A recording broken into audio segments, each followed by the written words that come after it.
Hey guys, welcome back to Mock Draft Madness, day 21 of doing a mock draft every single day until the NFL draft on April 25th. As always, if you don't know ball, want to know ball, be sure to subscribe, leave a like, let me know in the comments your favorite, least favorite pick from this mock draft, as well as trade suggestions to try. So let's start the draft off here with the Chicago Bears. They are going to be going, Caleb Williams. Very easy pick here. As soon as the Bears get the medicals, he has the interview at Hallis Hall. I think it's pretty much already a done deal, but I think that seals it. Saw a report yesterday from Albert Breer saying that Jaden Daniels is leaning to be the pick at number 2 for the Washington Commanders. And honestly, I don't know how I feel about that. I think that Drake May has a much higher ceiling than Jaden Daniels. I honestly don't believe that Jaden Daniels is going to be a good player at the next level. Like, I don't know. I think he can be okay, but I don't know if he's worth like a top 3 pick. I really don't. And I think the Commanders could put themselves in a bad position taking him. I think they would be much better off taking Drake May and allowing him to sit a year and develop under like Cliff Kingsbury. And I know trading Sam Howell was good if you're going to take Drake May, but if you were going to take Jaden Daniels, wouldn't it have had more sense to have Sam Howell just play another year? I don't know. I just am not super high on Jaden Daniels, but with what Breer is saying, it sounds like he's going to be the pick at 2, which leaves, honestly, the Patriots in a great spot here because they could obviously trade back for a Hall. I think spots 1, 2, and 3 are pretty solidified that they're not moving. So what I'm going to do is I'm going to give Drake May to the New England Patriots. Now, the Arizona Cardinals GM, Monty Ossenfort, basically said that the pick is open for sale. And I think this spot and then the Charger spot next is most likely what's going to be the spots that Minnesota will trade up into. But let's just say Minnesota or Arizona doesn't want to trade out. They don't want to miss out on Marvin Harrison, so they're going to take Marvin Harrison at 4. Now, this is where the Vikings have to trade up because, in my opinion, J.J. McCarthy is not making it past the New York Giants. They really do like him, and they're really high on Jaden Daniels, but they're kind of under the understanding that they're not going to be able to get him. And JJ is kind of their choice because that team isn't going very far with Daniel Jones and Drew Lock. Let's be very serious. Dable and Shane both need their guy, and that's going to be McCarthy. It's probably going to be McCarthy if they're able to get him if the Vikings don't trade in front of him, which I'm going to have them do here right now. So I'm going to give them 11 and 23 and then probably a first next year. I mean, guys, I know that sounds like a lot, but it's really not, you know? And even if it's not like a first next year, it's going to be a third. So this is a quarterback tax, and they're bidding against the Giants, who only have to move 1 spot. So I think this is what the trade would kind of look like. So let's force that trade through. Because if they were trading up at 4, this is what the trade would look like plus more, in my opinion. So we're going to force that trade through. Now, with the Vikings on the clock, they are going to take J.J. McCarthy. So now, with the Giants on the board, they don't have a quarterback to select. So they're probably going to go, I would say probably Malik Neighbors or Rome Odunze. I'm going to give him Malik. At 7, we have Tennessee Titans on the board. Joe Alt is their pick. Now, there was a suggestion that what if the Falcons went offense? What if they went Rome Odunze to pair with, or Malik Neighbors, so whatever wide receivers remaining, to pair with their already, their weapons they already have? And I don't necessarily think that's a bad idea. Where I have issues with it is they have been chasing that edge position heavily and have not been able to get one. And I just think with Dallas Turner or Jared Verse on the board here, it's really hard to pass up. So I'm going to go Dallas Turner. Number 9, we have the Chicago Bears on the clock. And I think if the board is going to fall like this, I think they're going to choose Rome And I do think if Joe Alt was there, they'd probably take Alt. I also, if the top 3 receivers are not there, I think it is very, very possible that they do take Brock Bowers. I've heard the Bears like him, and it could be a good pick for them. So now at 10, I think Brock Bowers is going to go to the Jets. Give them another weapon to give Aaron Rodgers while he's there the next 2 years. Bowers can truly be a great player in the NFL, and to pair him with Garrett Wilson and a Breece Hall is giving Rodgers more weapons to work with and a better chance of competing in a loaded AFC. Now, the Chargers need a right tackle, and Talisa Fuaga is such a simple choice for them to pair with Rashawn Slater. Number 12, we have the Denver Broncos on the clock. So, I am going to give them Byron Murphy to beef up their interior, and I think you're going to want to go defense here because I think the reality is they might take Bo Nix at 12. I think they might take Bo Nix because they don't have a second-round pick. They could always trade up into the second round, but then you're also using draft capital that you really don't have. So I think maybe what I'll try tomorrow and what would be the pick is maybe try to trade down with the Rams or one of these teams right here that want to get one of these top players, pick up a player, and then take Bo Nix in the second. Because the only team you're going to be competing with for a quarterback is probably the Giants and the Raiders. And I don't know if the Giants are going to be taking Bo Nix or Michael Penix. At number 13 to the Las Vegas Raiders, I think it is pretty obvious here that they need to go corner. So I am actually going to give them Cooper DeJean. I've given them Quinyon Mitchell and Terrion Arnold. Want to mix it up a little bit. Gets a little bit more versatility back there. He can play safety as well. Now with 14 on the clock, we have the New Orleans Saints. They definitely need tackle. Olu Fashanu is sitting here for them, and it is an easy pick for the New Orleans Saints. At number 15, we have the Indianapolis Colts. They are going to be targeting DB as well, and Quinyon Mitchell sits here perfectly for them. You could also do Terrion Arnold. I think I have Terrion Arnold and Quinyon Mitchell probably CB1, CB2, or CB1A, CB1B. 16, Seattle Seahawks. They need edge help. They need interior help. I would say the interior of the offensive line is a little bit more drastic of a need than taking like a Jared Verse. Fautanu can play all 5 positions, and they have their tackles. He can play any position on the interior, and it solves their problem for them. And if their tackle gets hurt, he can kick out. It's a win-win. So, 17 for the Jacksonville Jaguars. Now, I do see them possibly taking Jerzon Newton here. They do need a DB. I would go defense because if you look at what they have in capital, you could probably get a wide receiver here at 48. And I think that's kind of their next biggest need. So, and the reason I say it's the next biggest need is because there's not really an alpha in that wide receiver room. I really don't like it. And watching Calvin Ridley leave was kind of frustrating. And I know the Titans offered way more than what the Jags would offer, but I don't know if I want Gabe Davis or Christian Kirk being my wide receiver 1. So, the question of Jerzon Newton or Terrion Arnold. You could also go Jared Verse, but I think Jerzon Newton would provide a little bit more of an instant impact. So now we need a tackle here. I'm going to go Amarius Mims, somebody who can play both tackle sides, and he can learn a little bit, develop a little bit behind a Trent Brown. I did go J.C. Latham, who's a little bit higher floor yesterday, but the more I thought about it, if he's not going to play right away, play Amarius Mims. Latham can definitely step on the field now and make an impact.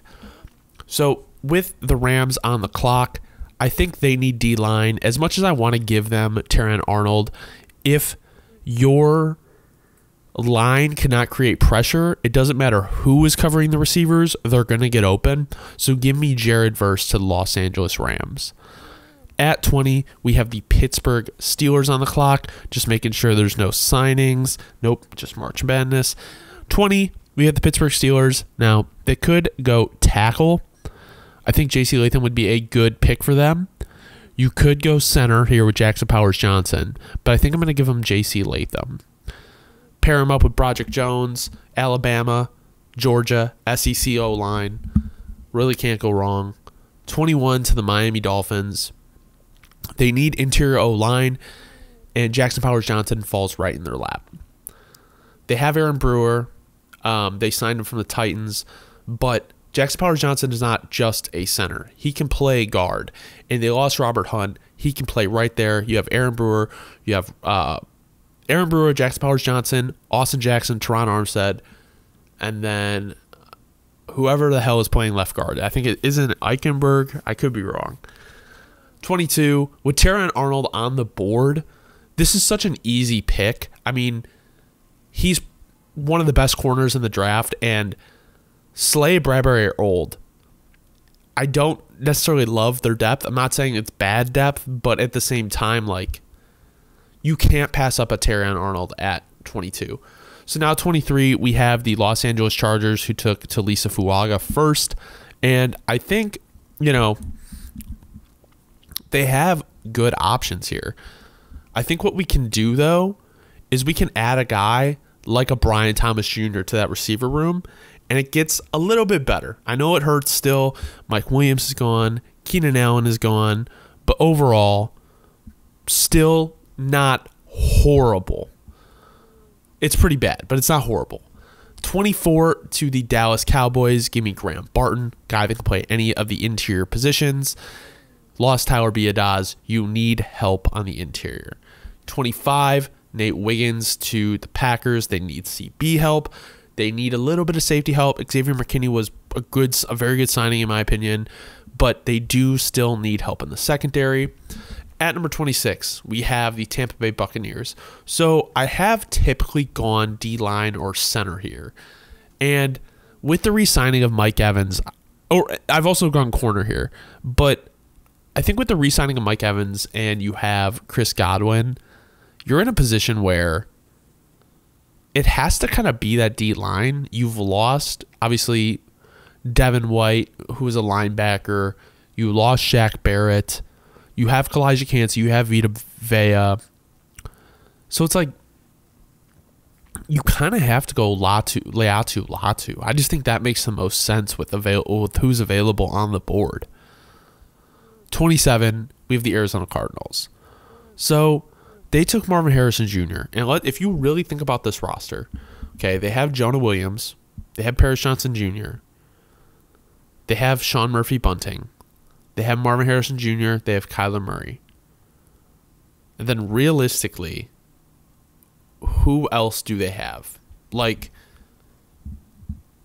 yes, I know they signed a couple interior defensive linemen. And they have Greg Dortch, who I like. But the beauty of the Cardinals pick and why I think it also would be beneficial for them to trade out is really no matter who is available at 23, 27, and 11, they're probably more than likely going to be day one starters for your team. And you have so many gaps that it would be worth it just to do that. Oh, you have Budda Baker as well. Budda Baker. My bad. Forgot. But that's the kind of the beauty of trading back and getting more picks. Like, there's so many holes on this team. And if you look at your capital, you have so many picks, so many people you can take swings on. Now imagine if you had 2 first-round picks this year and 3 first-round picks this year. Like, you'd be able to fill a lot of holes. So this one is tough because Adonai Mitchell would be a great addition if you want to double up on receiver. You do need a corner, though, and I also think edge would be a good position here. And I think I would say Chop Robinson, but I think there's also a chance you can get him with the 35th pick. So I wonder if there's any team that might want to trade up here just to try to see if there's a guy that's not going to be there. I don't know. Like, out of these people. And let's see. We know the Cardinals like to move around a little bit. So let's see who's on the back end here. All right, let's try to do this. All right, so we're going to have the Carolina Panthers give us 33 for 27. And then we are going to get pick 65, and we're going to give him pick 90. I think that's fair, right? So we're going to force this trade through. And the Carolina Panthers on the clock, and they're going to take Adonai Mitchell. So the Panthers are able to get in and get one of the top receivers to give Bryce Young a weapon along with Deontay Johnson. So now what I plan on doing, depending on how the board falls, is I think I'm going to try to have the Cardinals trade back up into the first round, or depending on how this board falls, I'll explain my reasoning of where I wanted it to go. So now with the Buffalo Bills on the clock, they need DB help. They also need wide receiver help. And I don't hate the idea of Keon Coleman to the Bills to put opposite of Stephon Diggs. I know some people have him late second or maybe mid second, early second. But I think at this point, like after, there's probably about 15 to 18 actual first round guys. And then the rest are like early second guys. Like I'm talking about like true impact players, like big impact players from day one. So at this, you're kind of pulling hairs when you get to the back of the end of the first round. What is a first round pick compared to what is a second round pick? Now with the Detroit Lions on the board, you know, they need cornerback, especially with the Cam Sutton issue. So I'm going to take Kool-Aid McKinstry. Yeah, that's been a position they have struggled with quite a bit. At number 30, I have the Baltimore Ravens on the board, and I am going to give them, they need O-line. I don't think they can go anywhere but O-line here. And I've given them Jordan Morgan the past couple days, but it's just like I don't believe Tyler Guyton can be a day one starter for them, you know? And they need tackle badly. So I'm going to give him Jordan Morgan again. I know it's getting boring, Ravens fans. 31, we have the San Francisco 49ers on the board. This is where Guyton, I think, can go. Sit behind Trent Williams and Colton McKivitz for a year, and then maybe make the start in 25. So now we have the Kansas City Chiefs on the board. And now before I make this pick, let me explain my reasoning for the Cardinals trading back. Okay. So now if we look at the Cardinals, right, they have 33, 35, 65, 66, 71. So they have 1, 2, 3, 4, 5, 6 picks within the top 71 players, okay? And pick 33, I will be selecting Chop Robinson if this was a 2-round mock draft, which I will be doing tomorrow. I'll be selecting Chop Robinson. So you gain more picks and you move up, and you're able to still get one of the better edges in that second tier. Probably the best edge in that second tier. So with the Kansas City Chiefs on the board, I think a wide receiver would do them well. But I also wouldn't be opposed to adding like a defensive lineman. Maybe not Braden Fisk this high. I think you would need more of an edge. And Chop Robinson would be a good addition. But you know what? Give me Darius Robinson. Someone who can play the interior. Someone who can play on the outside as well. And I think it would be a good pick overall for the Chiefs to just add more talent to that D-line room. Thank you guys so much for watching. This has been Mock Draft Madness Day 21 of doing a mock draft every day until the draft, April 25th. If you don't know ball, want to know ball, be sure to subscribe, leave a like. Let me know in the comments your favorite and least favorite pick from this mock draft, as well as trade suggestions. Thank you guys so much for watching. Enjoy the rest of your day.